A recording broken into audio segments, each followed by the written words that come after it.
Boa noite, gente! Muito bom ter agora esse tempo com você e a sua família, de ministrar o seu coração, de adorar o Senhor Jesus juntos, de contribuir, de viver essa experiência que tem sido tão enriquecedora para todos nós, né? A partir desse encontro, muitas coisas têm acontecido, muitas pessoas têm se encontrado com Jesus. Eu estou muito feliz, apesar da distância, apesar da falta, né, da saudade que a gente tem um dos outros.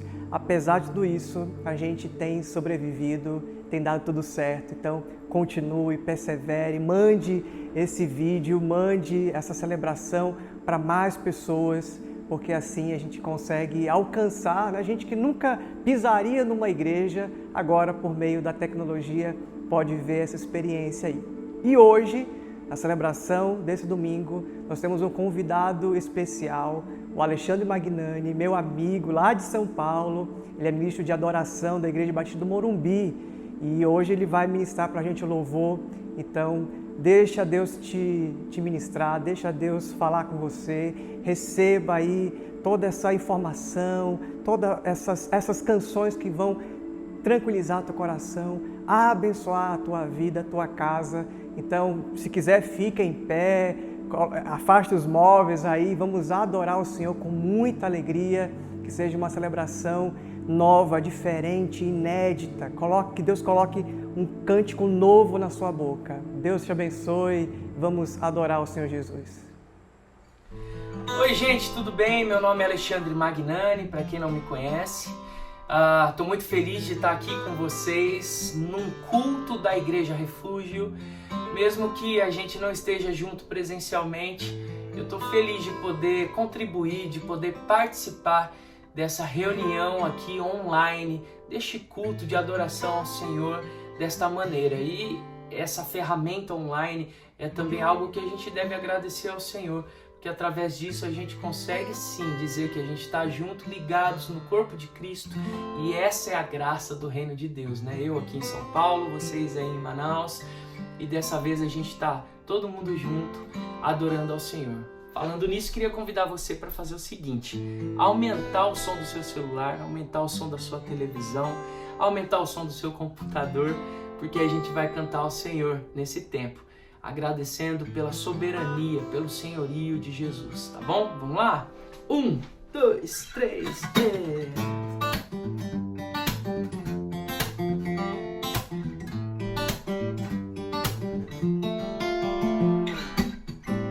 Sobre toda a terra, tu és o rei, sobre as montanhas e o pôr do sol. Uma coisa só, meu desejo é: vem reinar de novo em mim. Sobre toda a terra, tu és o rei, sobre as montanhas e o pôr do sol. Uma coisa só, meu desejo é: vem reinar de novo em mim, reina em mim com teu poder sobre escuridão, sobre sonhos meus. Tu és o Senhor de tudo que sou. Vem reinar em mim, Senhor.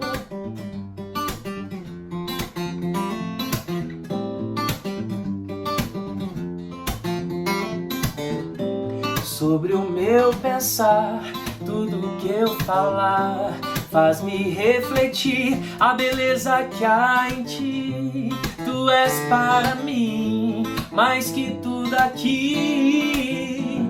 Vem reinar de novo em mim. Sobre o meu pensar, tudo que eu falar faz-me refletir a beleza que há em ti. Tu és para mim mais que tudo aqui. Vem reinar, Senhor, reina em mim. Sobre a escuridão, sobre sonhos meus, tu és o Senhor de tudo que sou. Vem reinar em mim, Senhor.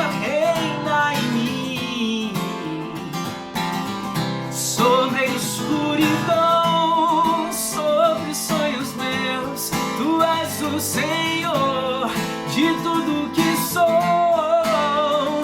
Vem reinar em mim, Senhor.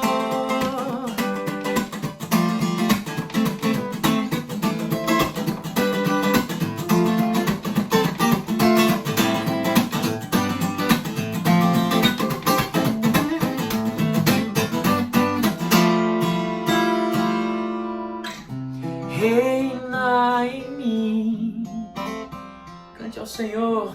Sobre a escuridão, sobre os sonhos meus, Tu és o Senhor de tudo que sou. Vem reinar em mim, Senhor, reina em mim. Sobre a escuridão, sobre os sonhos meus, Tu és o Senhor de tudo que sou. Vem reinar em nós, Senhor.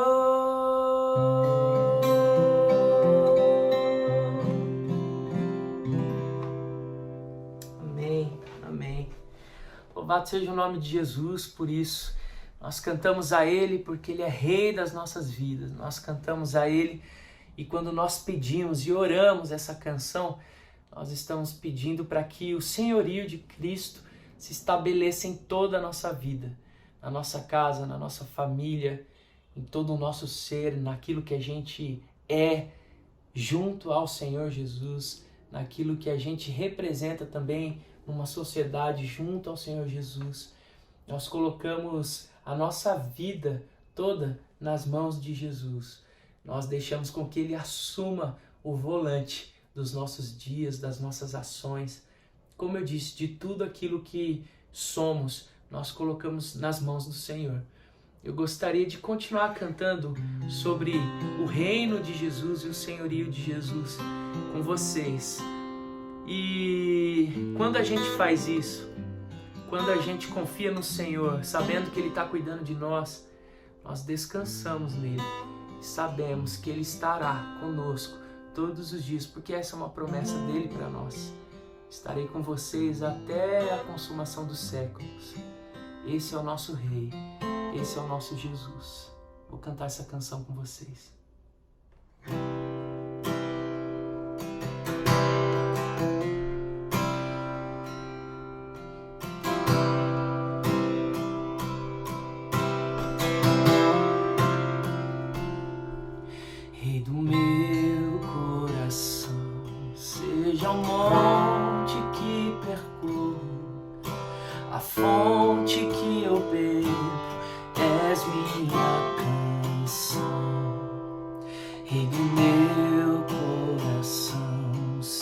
O meu esconderijo, refúgio que preciso, és minha canção. Tu és bom, bom, tu és bom, bom, tu és bom, tão bom.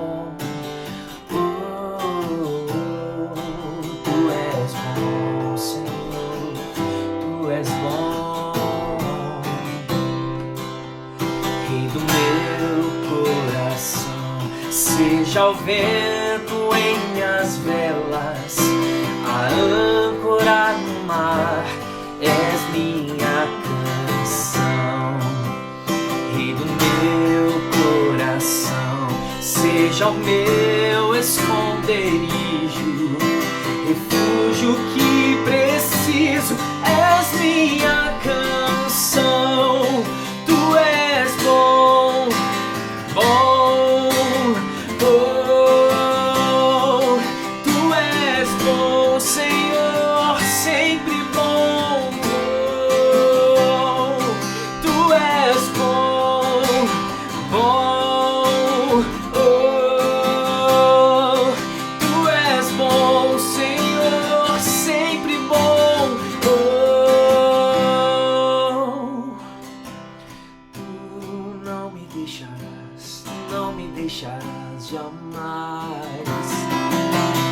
Tu não me deixarás, não me deixarás jamais.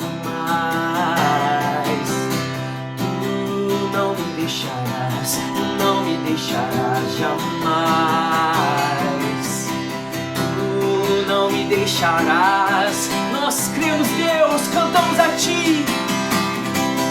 Tu não me deixarás, não me deixarás jamais. Tu não me deixarás, não me deixarás jamais. Eu creio, Deus. Tu não me deixarás, não me deixarás jamais. Eu creio, Deus. Em todo tempo nós cremos na Sua bondade, Deus.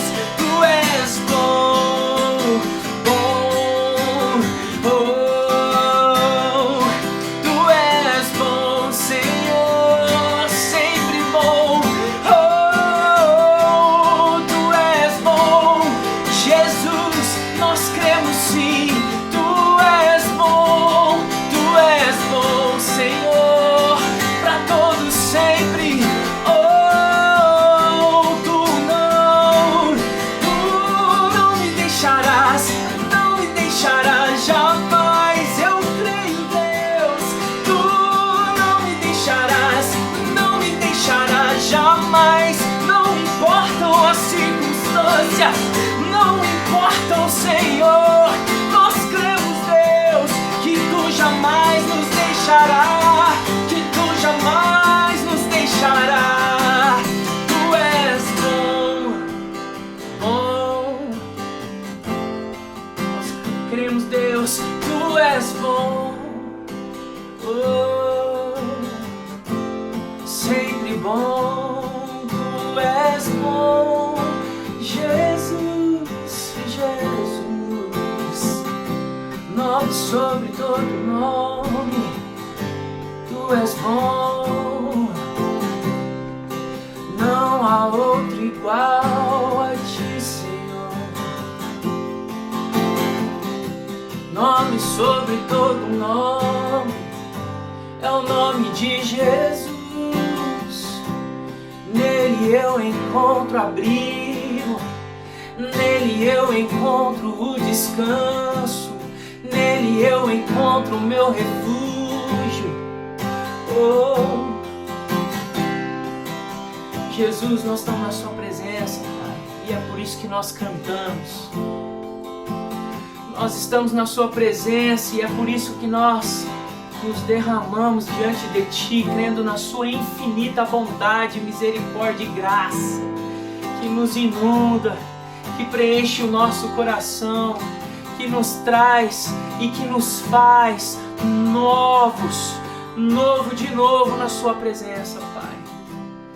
Nós clamamos a Ti, Senhor, nos sustenta nesses dias difíceis, nos torna fortes e corajosos, Pai, dependentes do Senhor.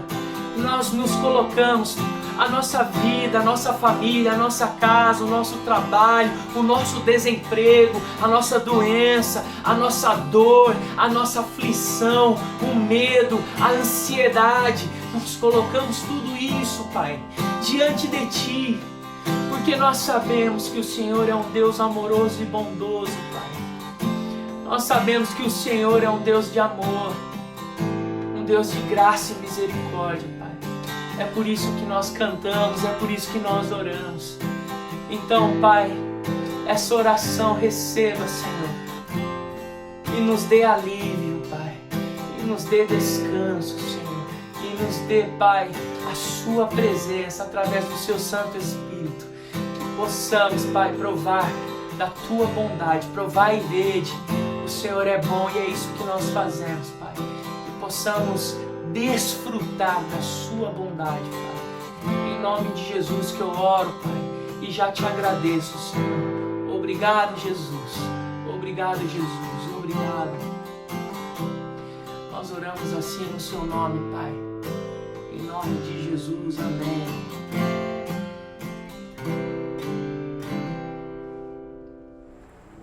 Glória a Deus. Que bênção, que bênção. Acho que essas canções nos ajudam a posicionar nosso coração no lugar certo, colocar a nossa mente, o nosso coração diante do Senhor e nos comprometer com a obra dEle, com a vontade dEle, com as coisas que Ele está fazendo no mundo.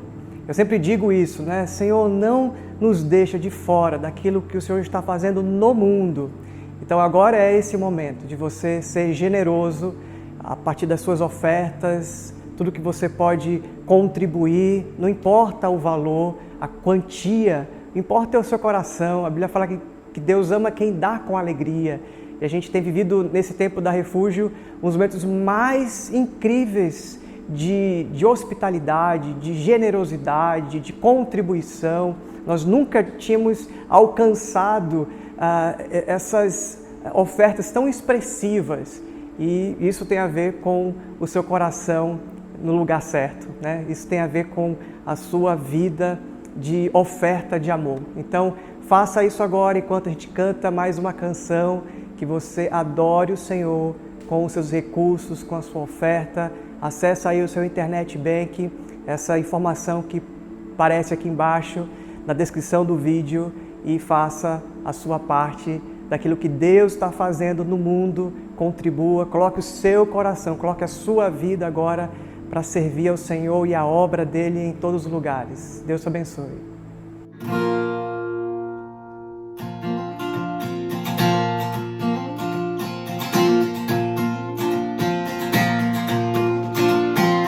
Tua graça me alcançou, pra Ti quero viver, compartilhar do Teu grande amor. Que podemos ser na vida de alguém, depende tão somente de nós.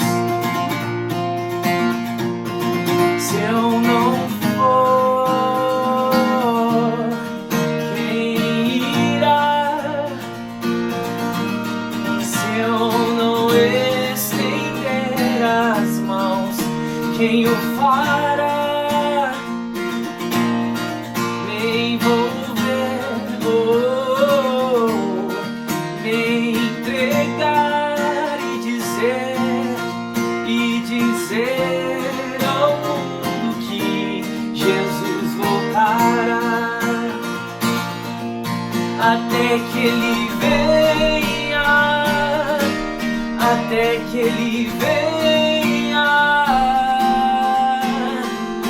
Cristo, a esperança que ao mundo vou levar, até que Ele venha, até que Ele venha. Ele é a razão que me faz continuar.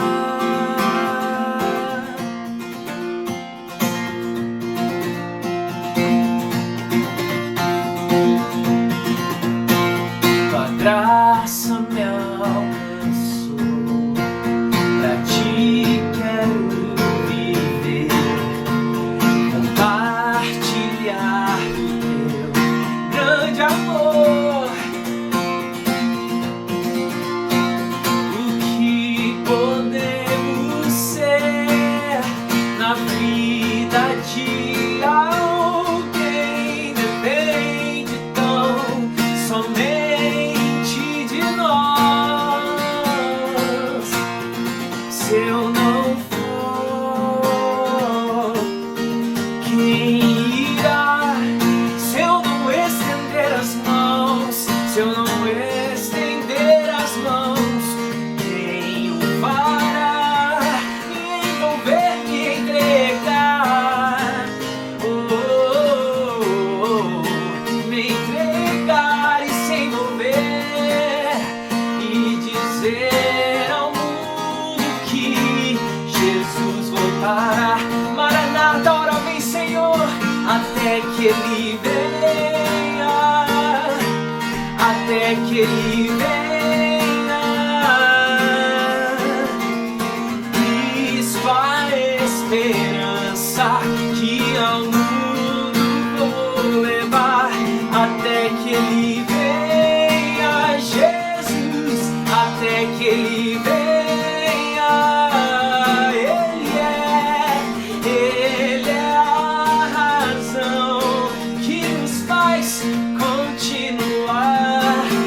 até que Ele venha, até que Ele venha.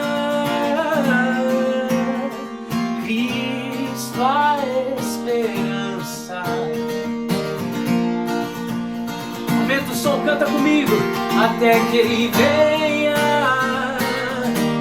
até que Ele venha. Ele é a razão que nos faz continuar. Até que Ele venha, até que Ele venha. Cristo a esperança que ao mundo vou levar.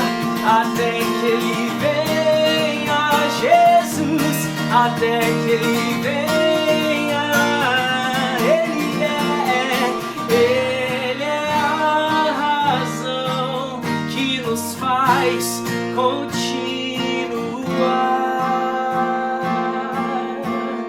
Jesus, Ele é a razão.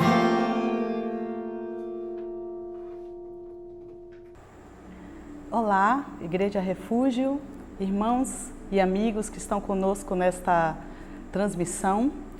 Nós vamos então hoje dar continuidade à série Ser Valente. A semana passada nós estivemos então com o pastor John, o início da série, e tivemos aqui uma palavra de encorajamento.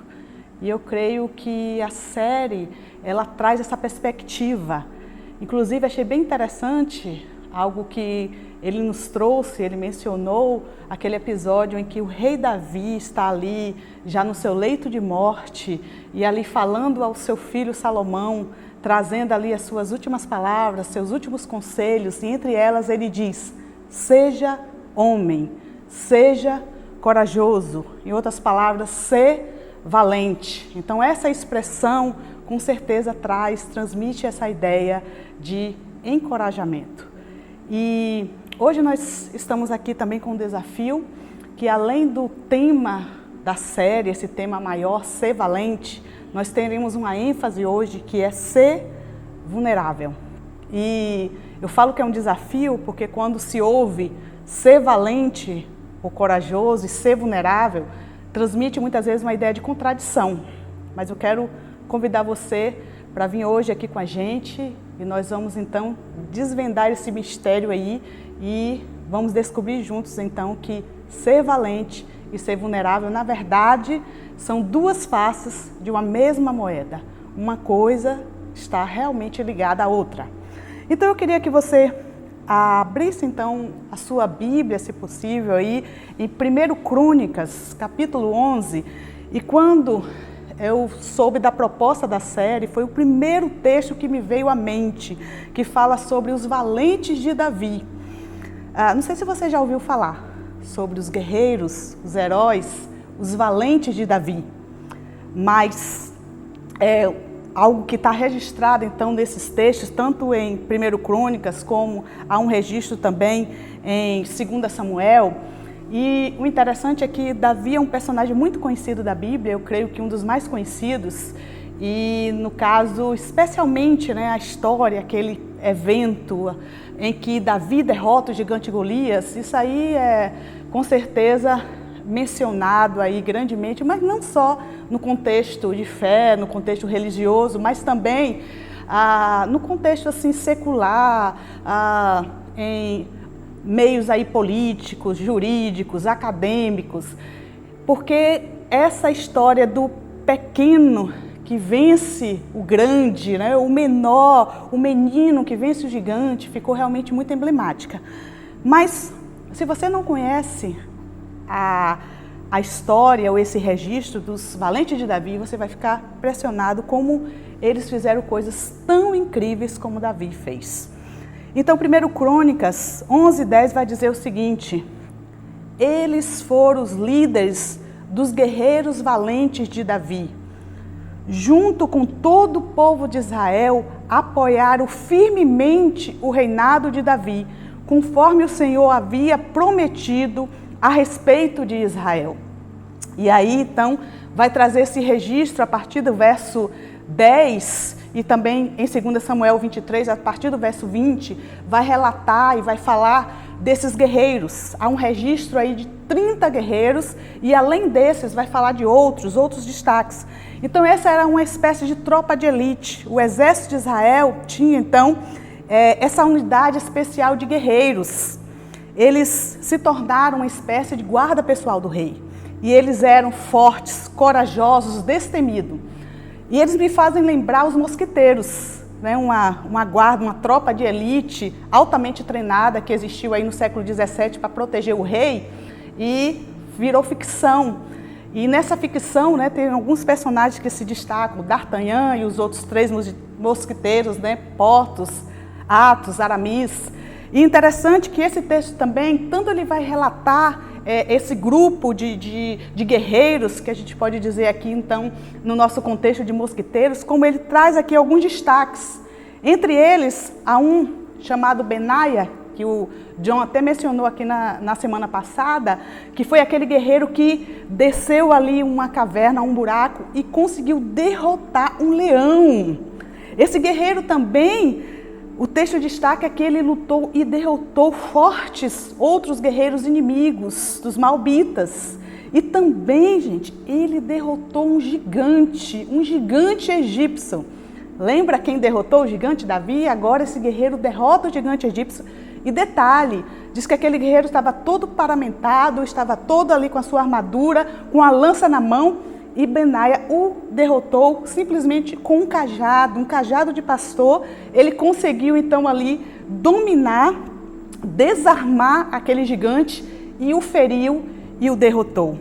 E interessante que esse Benaia, ele é então o chefe dessa guarda real. Então é como ele fosse aí o D'Artagnan. Mas a Bíblia vai falar que existe outros 3 que ainda tiveram mais destaques até mesmo do que ele, porque esses outros 3, e o nome são os nossos 3 mosqueteiros, Jabezão, Eleazar, Samar. Atenção, mães aí que estão precisando de dicas aí de nome para filhos, vai existir umas sugestões aqui muito interessantes, incríveis. Então esses 3 se destacaram e a gente pode ver o que eles tiveram de comum, porque eles lutaram sozinhos contra vários outros soldados e eles conseguiram vencer. Esse Jabezão, a gente vai chamar aqui de o habilidoso, ele usou a sua lança e conseguiu derrotar 800 homens de uma só vez. A Bíblia registra isso em 2 Samuel 23:8.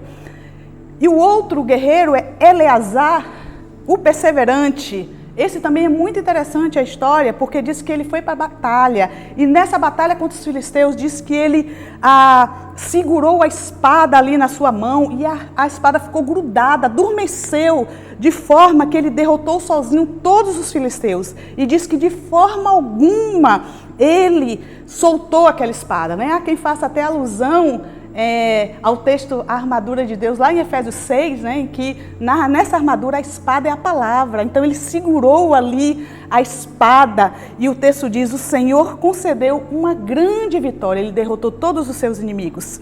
Samar, o nosso 3º mosqueteiro, o fiel.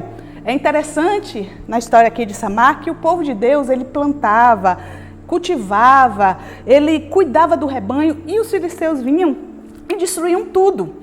E uma dessas vezes, quando os soldados filisteus entraram ali para destruir, o povo de Israel fugiu e Samar se escondeu ali no meio da plantação de leitilhas e diz que ele foi derrotando homem a homem, até destruir todos os inimigos. E por causa dele, diz a palavra, o Senhor realizou uma grande vitória naquele dia. Então, em 2 Samuel 23, aí agora a partir do verso 24, vai mencionar o nome de todos esses 30 guerreiros. Asael, Alamar, Elés, Ira, Sicai, Marai, e assim segue a lista, como numa placa, como num memorial, o registro ali daqueles homens, porque eles realmente foram homens valorosos, homens que tiveram uma bravura admirável, foram fortes, corajosos e eles deram a vida pela causa de Deus, pela causa do reino. Mas eu quero fazer uma pergunta agora para você.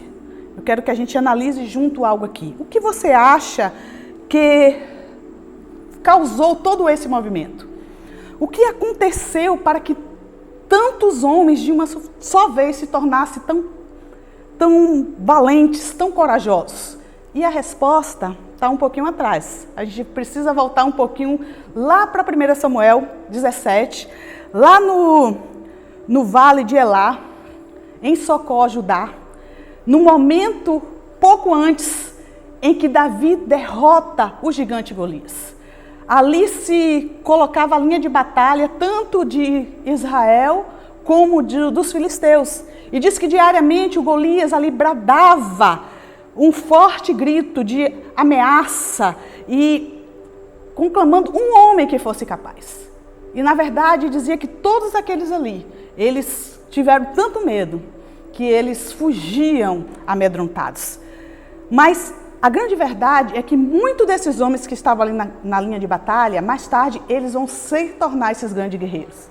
E o que fez a diferença? A vitória de Davi. O fato de Davi ter derrotado o gigante, ele inspirou uma geração de guerreiros. Ele inspirou uma geração de heróis.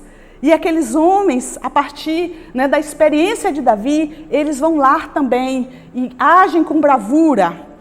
E se eu perguntasse para vocês qual o segredo de Davi, possivelmente você iria dizer e concluir que o segredo de Davi era exatamente porque ele confiou no Senhor. E essa confiança fez toda a diferença.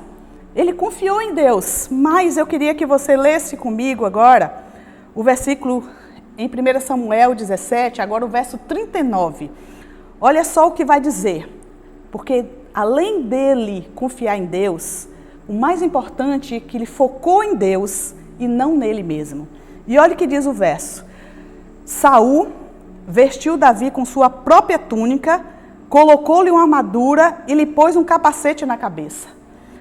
Davi prendeu a espada sobre a túnica e tentou andar, pois não estava acostumado com aquilo. E disse a Saul: não consigo andar com isso, pois não estou acostumado. Então tirou tudo aquilo. Então essa atitude de Davi, depois de ter convencido Saul, que Saul achou, no momento que soube, que viu aquela situação, como qualquer ser humano normal, que aquela luta seria desigual, que aquela luta seria ilógica, e Davi o convenceu que tinha tido experiências com Deus, que já tinha derrotado o leão e o urso, porque Deus tinha dado essa vitória. E naquele momento, nesse segundo passo, então Saul vai lá vestir Davi com a armadura. E Davi teve coragem naquele momento, ele enfrentou o próprio rei e ele disse em outras palavras: desculpa, mas isso não faz parte de mim, isso não me representa, não representa quem eu sou, porque aquela armadura o paralisou. E ele teve a audácia de arrancar tudo aquilo e enfrentar a batalha sendo quem ele era. Ele enfrentou o medo da morte, do fracasso, da vergonha, da humilhação. Ele enfrentou as críticas, inclusive as críticas da sua família, dos seus irmãos. E o segredo de Davi, a gente pode concluir, é que ele se tornou vulnerável. Se você quer aceitar o desafio de ser valente, você precisa aceitar a necessidade de ser vulnerável. O ser vulnerável, ao contrário do que se pensa, não é fraqueza, é algo necessário para o fato do ser corajoso. E existem vários estudos, várias pesquisas que trabalham dentro dessa perspectiva. Em uma delas, a Brené Brown, ela escreveu um livro, A Coragem de Ser Imperfeito. E, na verdade, esse livro é fruto de uma pesquisa, de todo um estudo, de experiências de muitas pessoas. E ali, a sua tese máxima é: ser corajoso é ser consequentemente vulnerável. E todos que trabalham dentro dessa linha mostram que, na verdade, existe na sociedade, a sociedade impõe padrões, certas caixas, moldes, para que toda pessoa tenha que ser perfeita. Tanto o homem quanto a mulher sofrem, então, e são afetados por esses padrões impostos pela sociedade.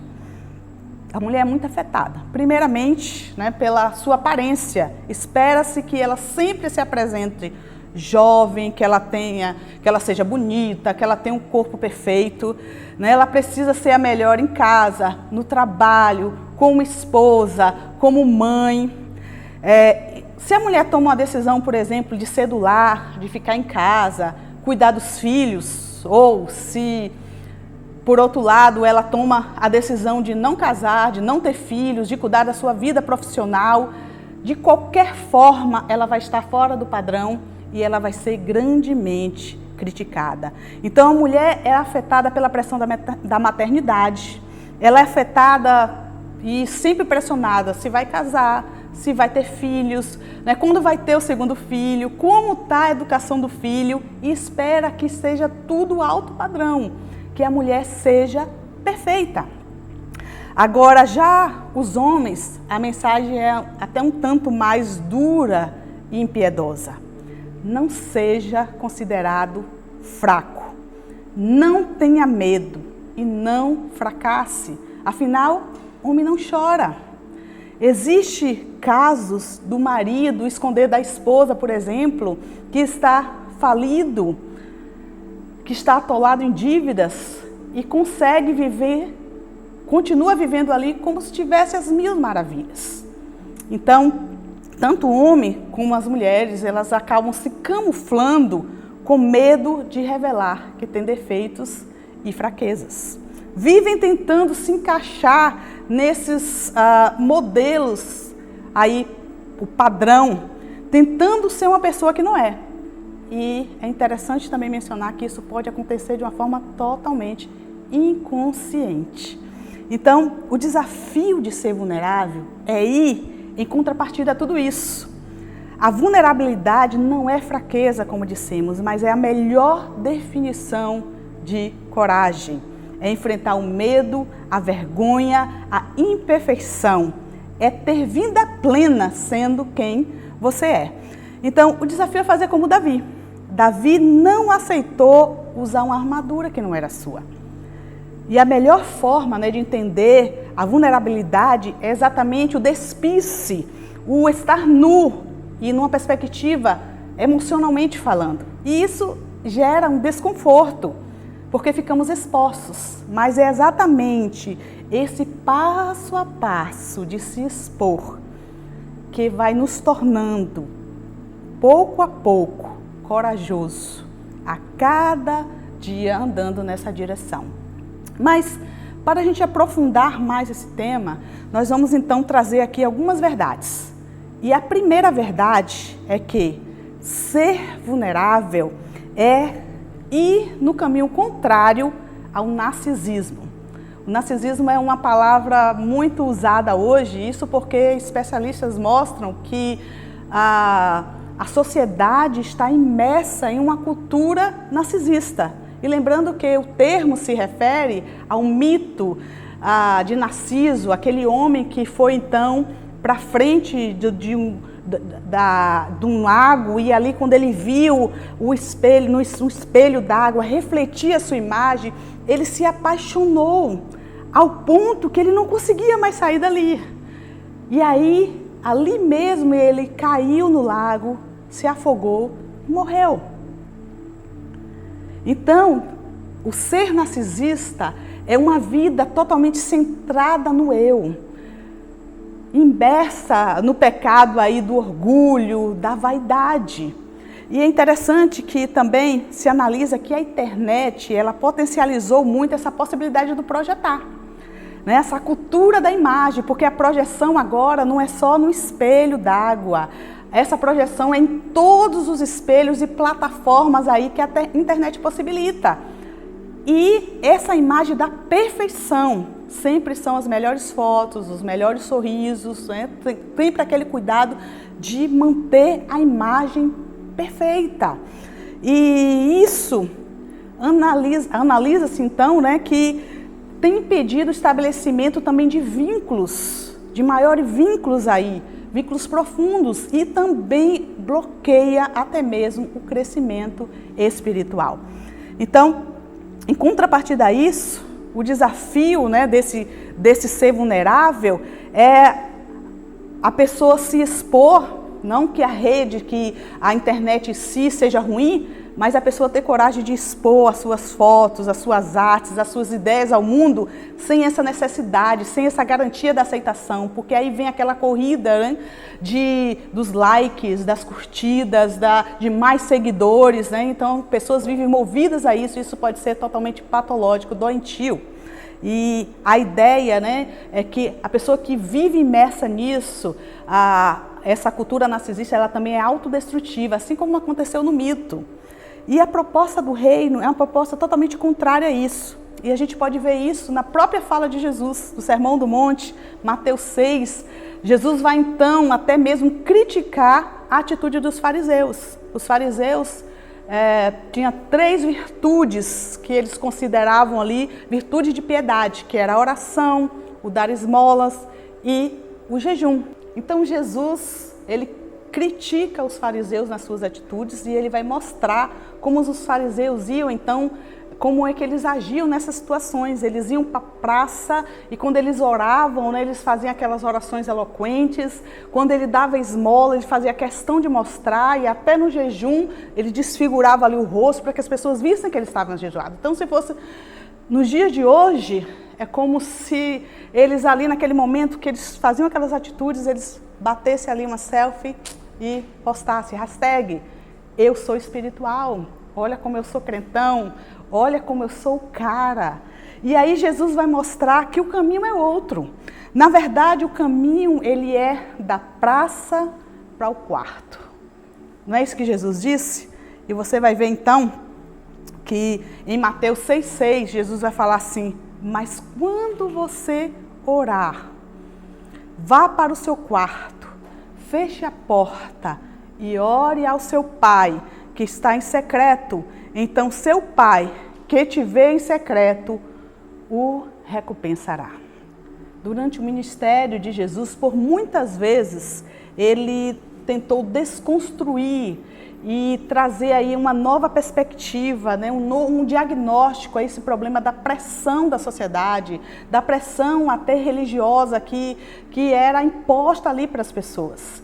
E a gente pode ver que nos encontros que Jesus teve ali com as pessoas, por muitas vezes ele ressignificou a experiência de vida e até mesmo a caminhada de fé dessas pessoas. Então, a libertação do princípio narcisista é fazer o caminho contrário.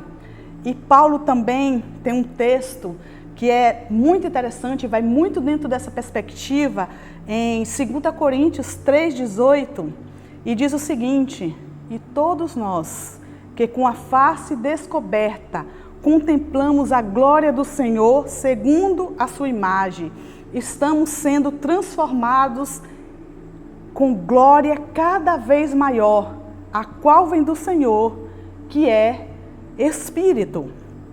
Então, olha que texto maravilhoso.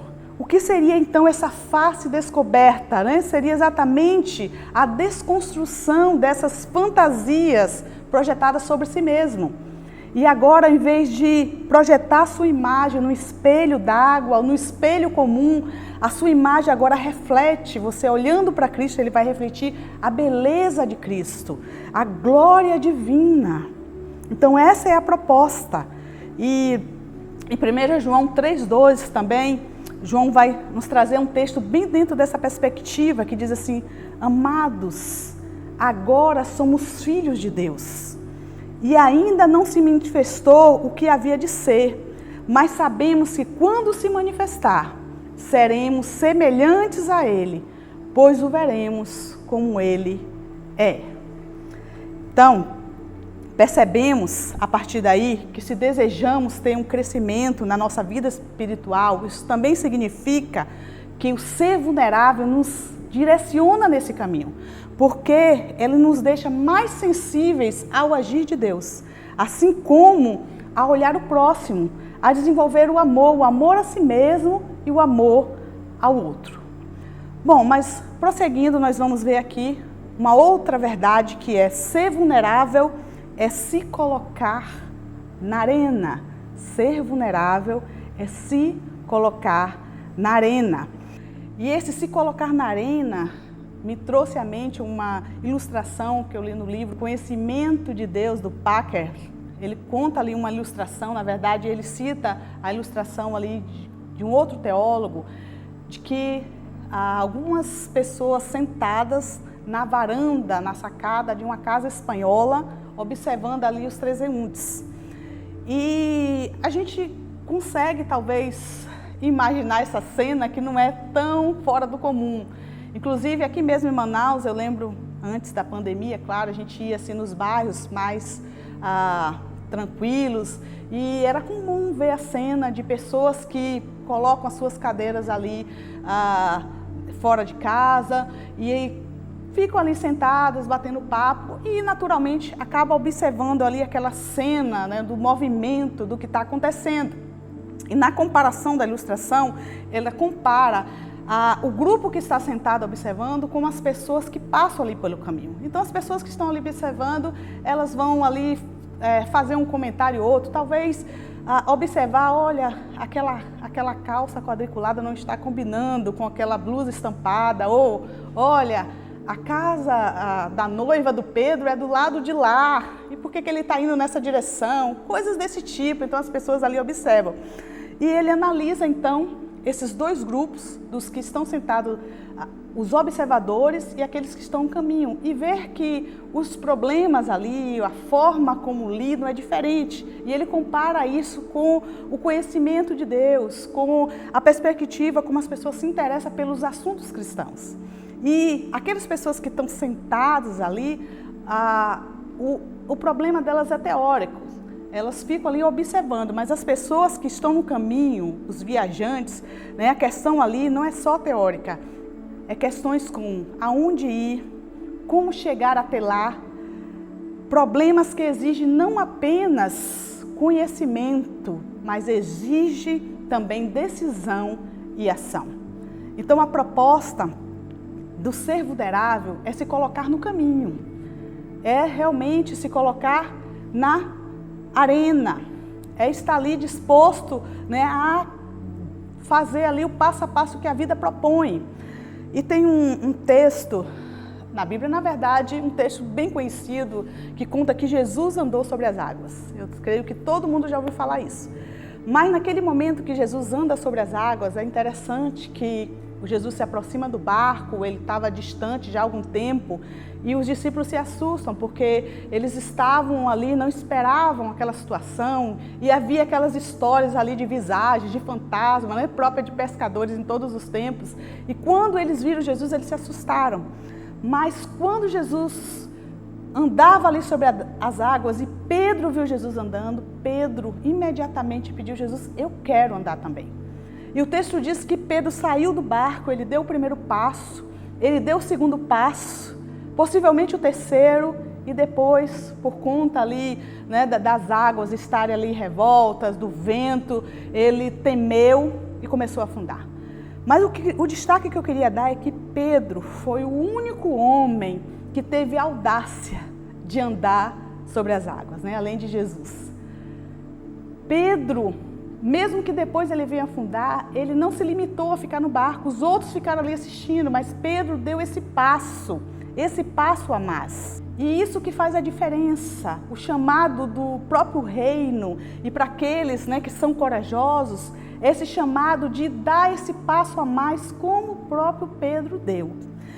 E o termo estar na arena, ele vem aí na época dos gladiadores, né, em Roma, e eles entravam ali na arena para viver ou morrer. Eles davam a sua vida ali por aquela causa. E eu fiquei analisando que o brasileiro hoje em dia gosta muito dessas lutas, o UFC.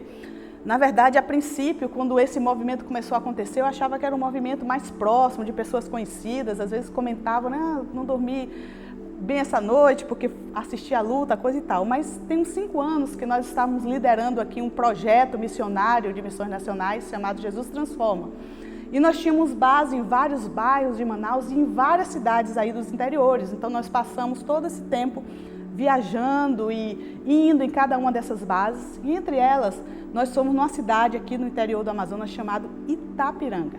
E foi interessante que quando a gente chegou lá, nós dormimos naquela cidade, aquele dia, nós nos hospedamos num hotel ali próximo a uma praça. E eles estavam montando ali várias cadeiras e um telão enorme. E a gente ficou curioso para saber o que ia acontecer. E foi quando eles disseram, então é porque hoje à noite vai ter luta de UFC. E aí eu pensei, nossa, agora eu acredito, o brasileiro realmente está gostando dessas lutas, porque chegou em Itapiranga. E a grande verdade é que nós não dormimos bem essa noite porque a luta foi na madrugada, né? E assim foi muito barulho, muito grito. Então deu para perceber que as pessoas se empolgam de estar na arquibancada ou mesmo atrás da tela. Mas olha só, a proposta, né, e trazendo a aplicação ao que nós estamos falando aqui de estar na arena ou de estar no ringue, é bem diferente. Porque aqueles que estão lá no ringue lutando, eles estão ali dispostos a dar o seu melhor. E olha, eles vão sangrar, eles vão se machucar. E algumas vezes eles podem até perder, mas eles não vão desistir jamais. Então essa é exatamente a proposta. Nós temos uma referência aí de alguém que se colocou dessa forma na arena, no ringue. Martin Luther King Jr. é uma referência de alguém que realmente entrou na arena e deu a sua vida por uma causa, defendeu até o fim. Lembrando que hoje ele é muito conhecido, né, como um ativista político, mas além disso, ele era um pastor, inclusive um pastor batista. E ele passou toda a sua vida usando a estratégia, o método da não violência. Ele usava a pregação de amor ao próximo e os princípios bíblicos cristãos como base de todo aquele movimento. E ele se tornou um dos maiores líderes, um ícone aí na luta contra a discriminação, tanto nos Estados Unidos como no mundo. E a sua frase mais famosa, mais conhecida foi: "Eu tenho um sonho". E é interessante a gente avaliar com isso, que ter um sonho, não um sonho pessoal, mas um sonho que visava o outro. Então, ser vulnerável também é lutar não só as nossas causas, mas também lutar a causa do outro. E isso é que dá sentido à vida, é isso que faz toda a diferença. Bom, mas mais uma verdade que trouxemos aqui, a terceira e última aqui nessa noite, é que ser vulnerável é aceitar a si mesmo e ter coragem de se conhecer de verdade. Quem nunca se olhou no espelho, né, e não gostou do que viu, não gostou da sua aparência, pensando nessa questão da autoaceitação? Eu creio que desde muito cedo, né, a gente internaliza e tem essa dificuldade de se aceitar do jeito que a gente é. Eu falo que desde cedo, por experiência própria. Eu lembro que eu era muito nova quando eu me olhava no espelho e não gostava do que via. Isso porque eu era muito, muito branquinha, o cabelo muito loiro. E mesmo eu tendo na família, tanto na parte de pai como na parte de mãe, o meu avô materno era loiro dos olhos azuis e a minha avó paterna tinha uns olhos e cabelo claro, assim como o meu pai tinha os olhos claros também. Mas no meu contexto de vida eu convivia com pessoas bem mais morenas. E especialmente na sala de aula, eu lembro de muitas vezes de eu ser a única desse jeito. E aí vem os apelidos, né? Macarrão de hospital, espiga de milho, sabe? Esses bullies aí da vida. E eu lembro do sentimento que eu tinha naquela época. E minha mãe conta uma história, uma situação, que certa vez uma amiga chegou em casa e fez uma constatação. Diz que ela disse assim, olhou para mim e disse: "Nossa, como ela é branquinha". E disse que rapidamente eu respondi: "Eu sou branquinha agora, mas quando eu nasci, eu era pretinha, pretinha". E eu não lembro dessa cena, mas eu lembro do sentimento, que eu me sentia ali como o patinho feio, né, na situação. Eu só queria fazer parte, eu só queria ser igual, eu só queria ser aceita. Então, essa questão, esse processo de autoaceitação é algo que a gente tem que trabalhar a vida toda. E exatamente, né, como o mundo coloca esse padrão de nunca a gente ser aquilo e aceitar aquilo que a gente é. E aí vem a questão também dos dons, das habilidades, dos talentos, que é outra dificuldade também que muitas vezes a gente tende a aceitar. Na adolescência também eu lembro que na minha igreja, eu fazia parte de uma igreja grande, nessa época tinha mais de 1000 membros e tinha assim, a moda na época era cantar e tinha muitos grupos musicais na igreja, acho que creio que mais de 20, vários corais e assim, todo sábado tinha um Vem Louvar, no domingo, todos os cultos, né, a ênfase era as participações musicais, então tinha solos, duetos, quartetos, e eu tentava me encaixar ali naquele negócio, mas eu não tinha o talento, então eu não me encontrei, até tentei participar ali de um grupo, e quantas vezes eu briguei com Deus e falei, Senhor, eu só queria ter esse talento, eu queria cantar, e como eu não iria te servir no teu reino se eu tivesse essa habilidade? Até um dia desses, né? Eu ia usar esse talento para te adorar, para ministrar louvor, até que Deus vai trabalhando em nossa vida, né? A gente vai entendendo que Ele fez a gente assim do jeito que a gente é. E Ele vai nos usar exatamente dessa forma, mas é um processo que vai sendo trabalhado. E essa vem dentro da questão dessa aceitação, porque ninguém é 100% em tudo. Sempre haverá lacunas, sempre haverá pontos a se trabalhar, a se desenvolver. Então, é preciso vencer esse problema de nunca se sentir ou ser o bastante. Então, é preciso vencer esse problema, né, de se sentir que não alcança esse padrão que a sociedade impõe. E ao ouvir os gritos dos valentes, dos gigantes da vida, as afrontas aí que a vida traz, né? Não se deixar vencer pela humilhação, de não ser aceito, de não ser amado pela pessoa que você é. Porque é mais fácil se esconder, né, atrás da linha de batalha, é mais fácil fugir, mas o chamado é esse, o chamado é de ser valente. E muitas vezes, e necessariamente como vimos, o ser valente também traz esse aspecto de ser vulnerável. Tem um texto em Hebreus 11 que fala dos heróis da fé. E eu relaciono muito ele com esses valentes de Davi. Os heróis da fé foram homens que tiveram destaque. Quando você vai ali se aprofundar naquelas histórias, você vai ver que eles foram pessoas como eu e você. Pessoas que tiveram as suas limitações, mas elas colocaram tudo diante de Deus. E Hebreus 11:38 vai dizer, homens as quais o mundo não era digno que pisasse os pés, porque aqueles homens se colocaram diante de Deus. E para encerrar esse momento aqui, eu queria terminar com uma oração de Davi, não poderia ser outra, que está registrado no Salmo 139, 23, 24. E eu sempre falo que precisa ter muita ousadia para se fazer essa oração, porque essa oração de Davi foi uma oração que trouxe ali uma provocação de Deus mostrar quem Ele era, porque o texto vai dizer assim, sonda-me, ó Deus, e conhece o meu coração. Só que Davi está dizendo isso depois de um salmo que ele fala sobre a grandeza, sobre a soberania, que Deus é onisciente, que Ele é onipresente, que Ele está em todos os lugares, que Ele conhece todas as coisas, inclusive que Deus estava presente quando ele estava sendo formado no ventre da sua mãe. E quando Davi chega nesse momento e fala, sonda-me, Senhor, e me conhece, é como se ele estivesse dizendo ali no momento, Senhor, coloca uma lanterna aqui dentro, mostra o que está aqui dentro. Mostra, Senhor, eu quero me conhecer. Então esse desafio de se conhecer é muito antigo, né? Desde lá dos filósofos, Sócrates, conhece a ti mesmo.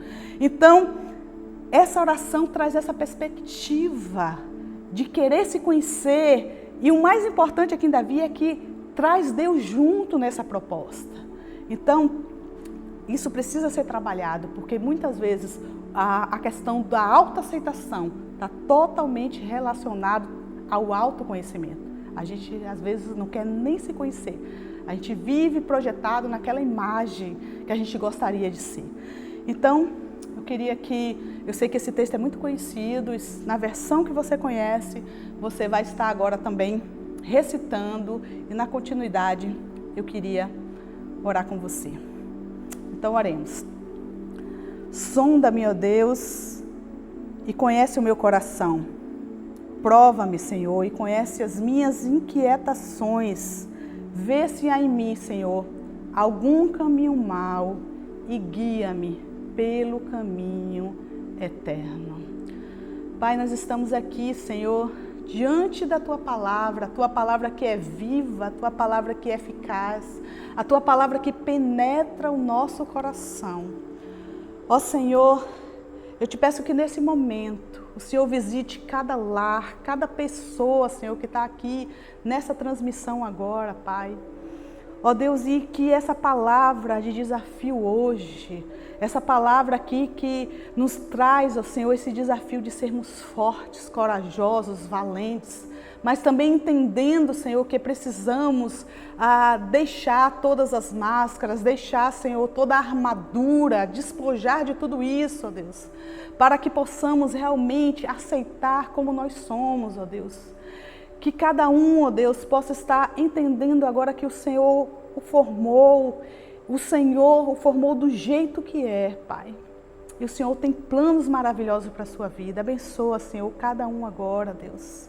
E que cada um agora, Deus, possa estar depositando as suas vidas diante do Senhor, as suas cargas, o peso que muitas vezes tem carregado, e possa encontrar agora no Senhor o descanso, Pai. Muito obrigado, Senhor, e peço a bênção do Senhor, então, em cada lar, uma semana de vitória em todas as lutas da vida. Muito obrigada, Senhor, por esse tempo. Muito obrigada pela certeza que o Senhor está conosco a cada momento, em nome de Jesus. Amém. Amém. Que o Senhor abençoe a sua vida grandemente a cada dia, a cada momento.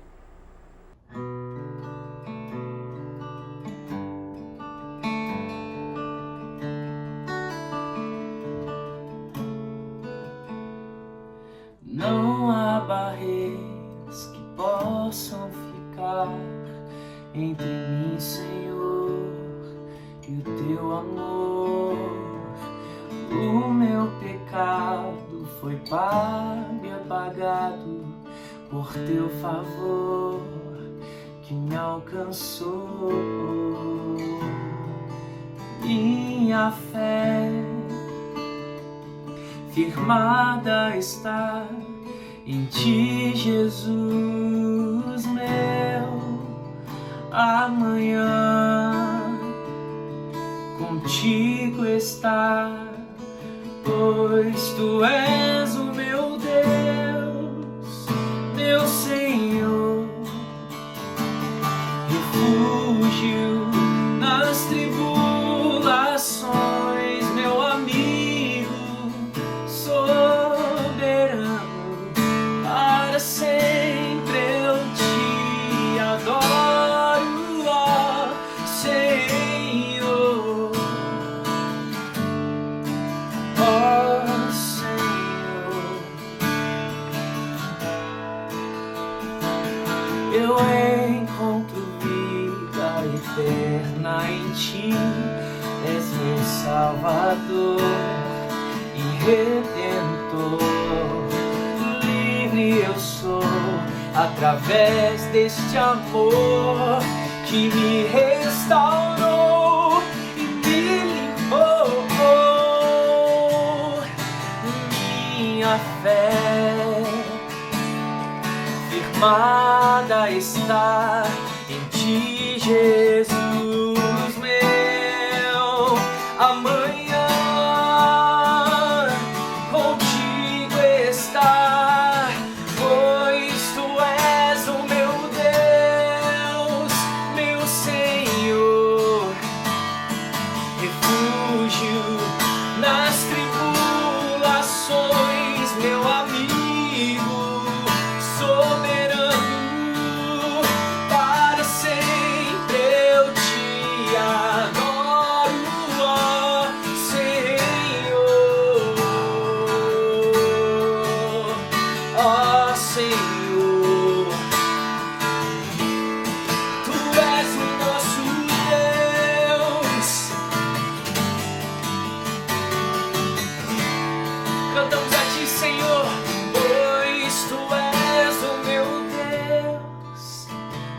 meu Senhor, refúgio, refúgio, meu amigo.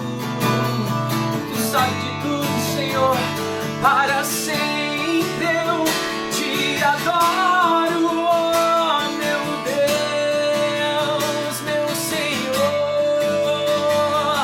refúgio nas tribulações, meu amigo, soberano, para sempre eu te adoro, ó Senhor.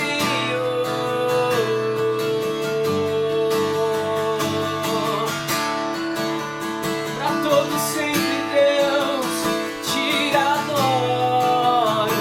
Tu és o meu Deus. Cantamos a ti, Deus, e te adoramos.